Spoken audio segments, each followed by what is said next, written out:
हर हर महादेव। देवों के देव महादेव जी के चरण में प्रणाम करती हूँ, मेरा प्रणाम स्वीकार हो। माता गौरव पार्वती के चरण में प्रणाम करती हूँ, मेरा प्रणाम स्वीकार हो। गणपति ललनवा के चरण में प्रणाम करती हूँ, मेरा प्रणाम स्वीकार हो। गुरु भाई बहन, मैं एक कथा सुनाने जा रही हूँ। इस कथा को पूरा सुनिए और रहस्य जानिए। आदि नहीं, आदि सुनने में शिव गुरु का अपमान होती है और पूरा सुनने में ज्ञान होती है। इसलिए कथा को पूरा सुनिए और रहस्य जानिए। हर हर महादेव, घर घर महादेव। गुरु भाई बहन, एक गरीब बुढ़िया थी। गरीब बुढ़िया थी, बेसहारा थी। वो बुढ़िया के जो पति थे, जब उनका बच्चा 4 से 6 दिन का गर्भ में था, तभी उसका पति का देहांत हो गया था। पति का देहांत हो गया था। वो बेचारी का कोई रास्ता नहीं मिल पा रहा था कि हम क्या करें। जब उसे कोई समझ में नहीं आ रहा था उस वक्त कि मेरा दुनिया में क्या है, तो शिव का चरण धर ली। शिव का चरण धर ली और शिव के मंदिर जाने लगी और शिव गुरु का पूजा करने लगी। शिव गुरु का पूजा करने लगी और कहने लगी कि हे भगवान, मेरा जिंदगी में तो अब कुछ रहा ही नहीं। आप ही मेरे माता हैं, आप ही मेरे पिता हैं, आप ही मेरे गुरु हैं, मेरा संसार आप ही हैं। लेकिन बेचारी इसका पता नहीं था कि हम गर्भवती हैं। ऊपर वाले के मर्जी। धीरे धीरे धीरे धीरे धीरे धीरे 2-4 महीना बीत गया तो बेचारी का पता चला कि हम गर्भवती हैं। अब वो बेचारी सोचती है कि चलो मेरे पति तो चल गए हैं, लेकिन पति अपने निशाना छोड़ कर गए हैं।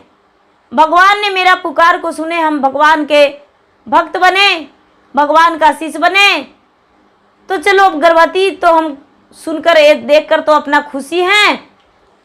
गुरु भाई बहना, 9वां महीना के बाद उसका एक पुत्र पैदा लिया। जब पुत्र पैदा लिया तो बेचारी अपने गरीबी हालत से बच्चे को पालने पोसने लगी। एक झोपड़ी में रहती थी और झोपड़ी में रह के और दुखरा मजदूरी करती थी और दुखरा मजदूरी करके और अपना बच्चे के भी प्रतिपाल करती थी, अपना भी प्रतिपाल करती थी। गुरु भाई बहना, अपने भूखे रह के और बच्चे को भोजन जरूर कराती थी। गुरु भाई बहना, उसे एहसास नहीं होने दिया कि इसका पिता नहीं है, इसके पास धन नहीं है, गरीबी से गुजर रहा है। अपने बेटे को बेचारी बुढ़िया अच्छा से अच्छा स्कूल में नाम लिखवा दी।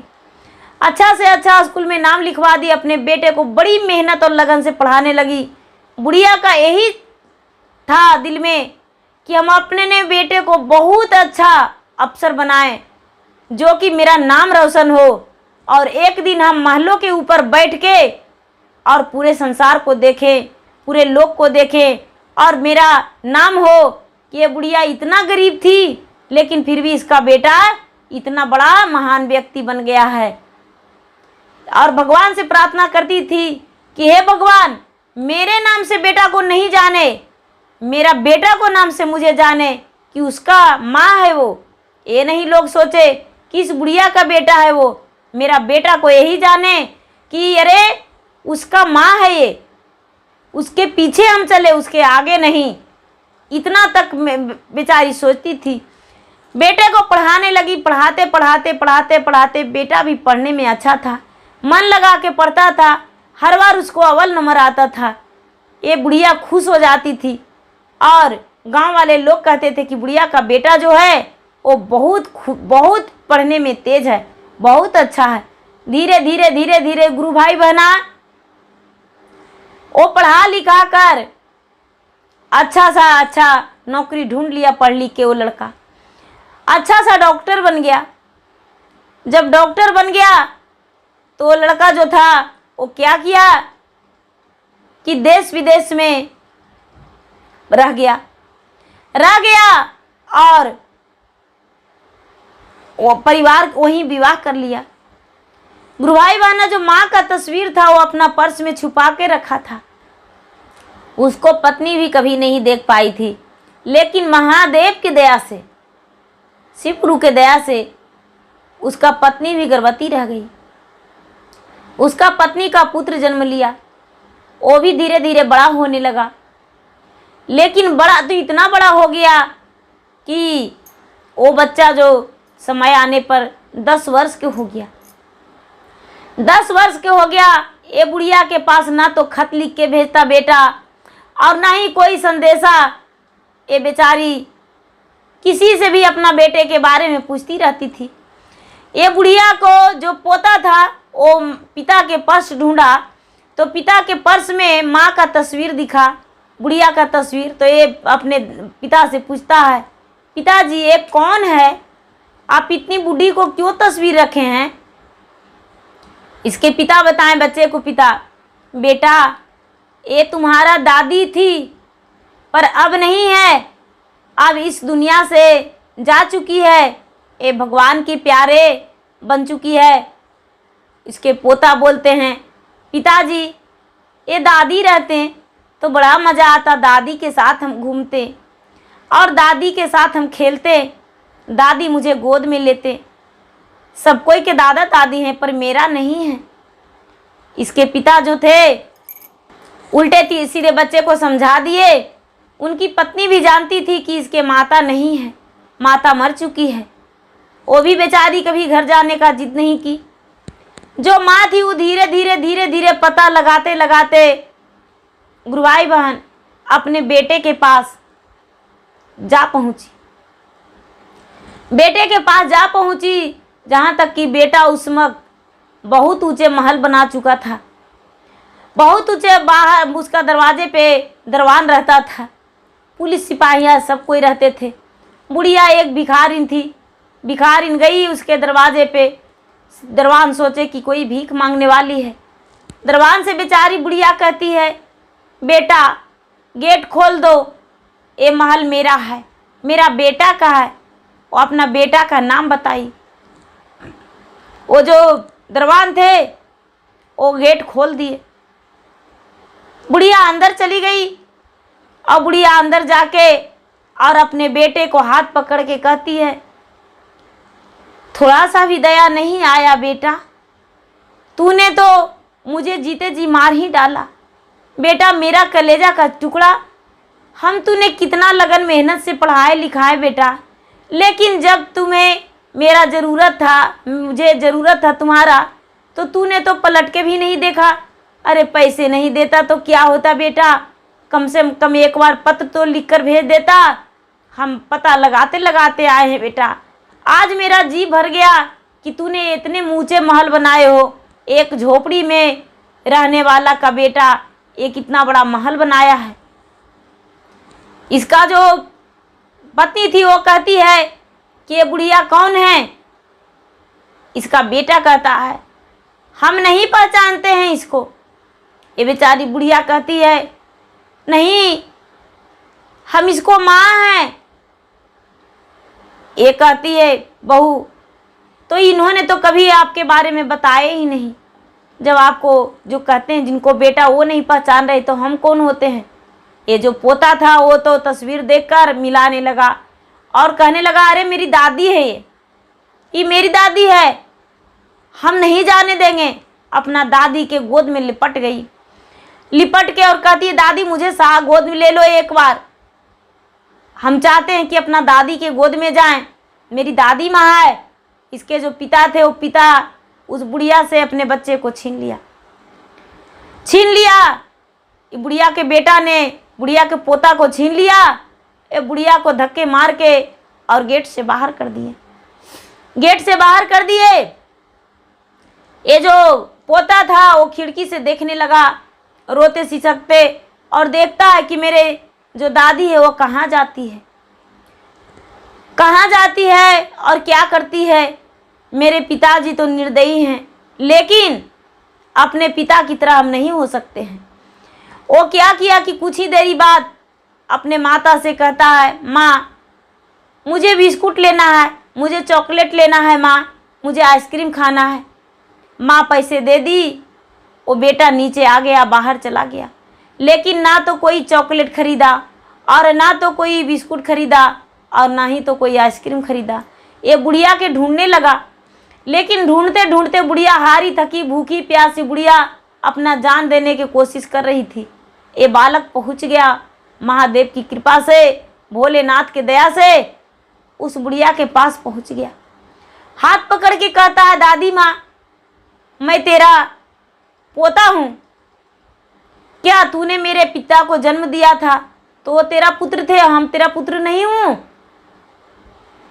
ये बुढ़िया कहती है, बेटा हम कब बोले कि तू मेरा पुत्र नहीं है, लेकिन समय का मारा मेरे लिए दुनिया में अंधियाला है बेटा, तो अंधियाले में अपना जिंदगी चाहते हैं कि निकाल दे।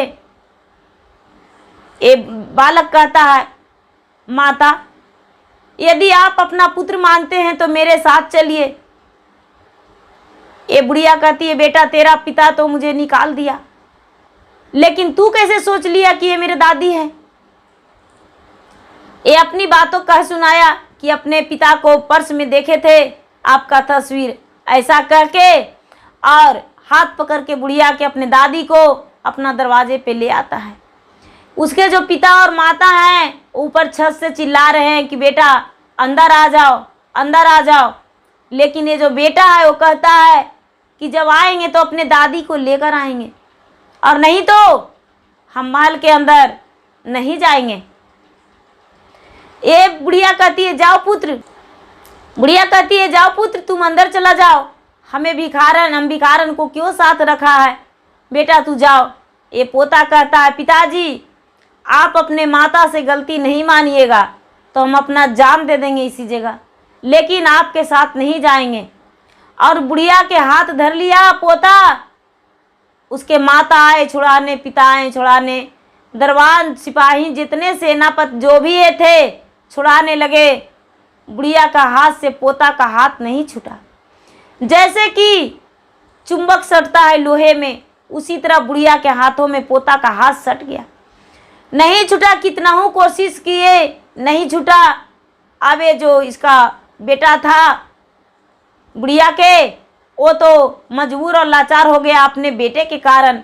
अपने माँ को बोला, माँ मुझे माफ कर दो माँ, तेरे पास तो हम 12 और 14 वर्ष से नहीं गए हैं माँ, हम सोचे थे कि तू मर गई हो लेकिन तू जिंदा थी माँ, मुझे माफ कर दो।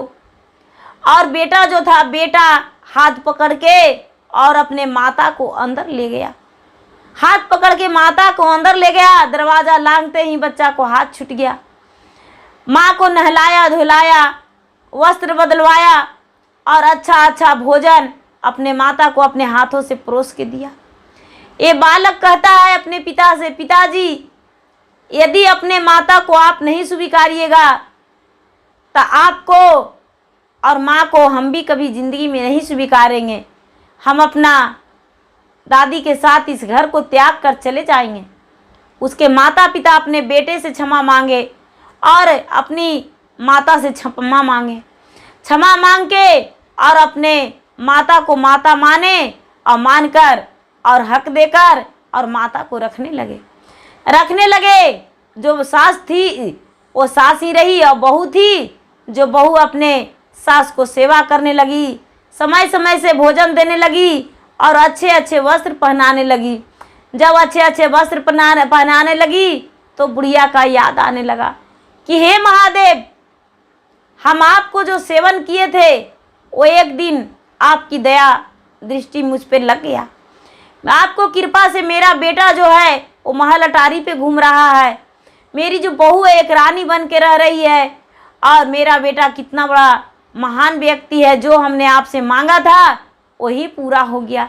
अपने बेटे से बोला, बेटा जब तू पढ़ाई करता था तो महादेव से बोले थे कि मेरा बेटा एक अच्छा सा बन जाएगा डॉक्टर, तो महान व्यक्ति बन जाएगा, तो आपके चरण हम धोएंगे और चर्चा करवाएंगे।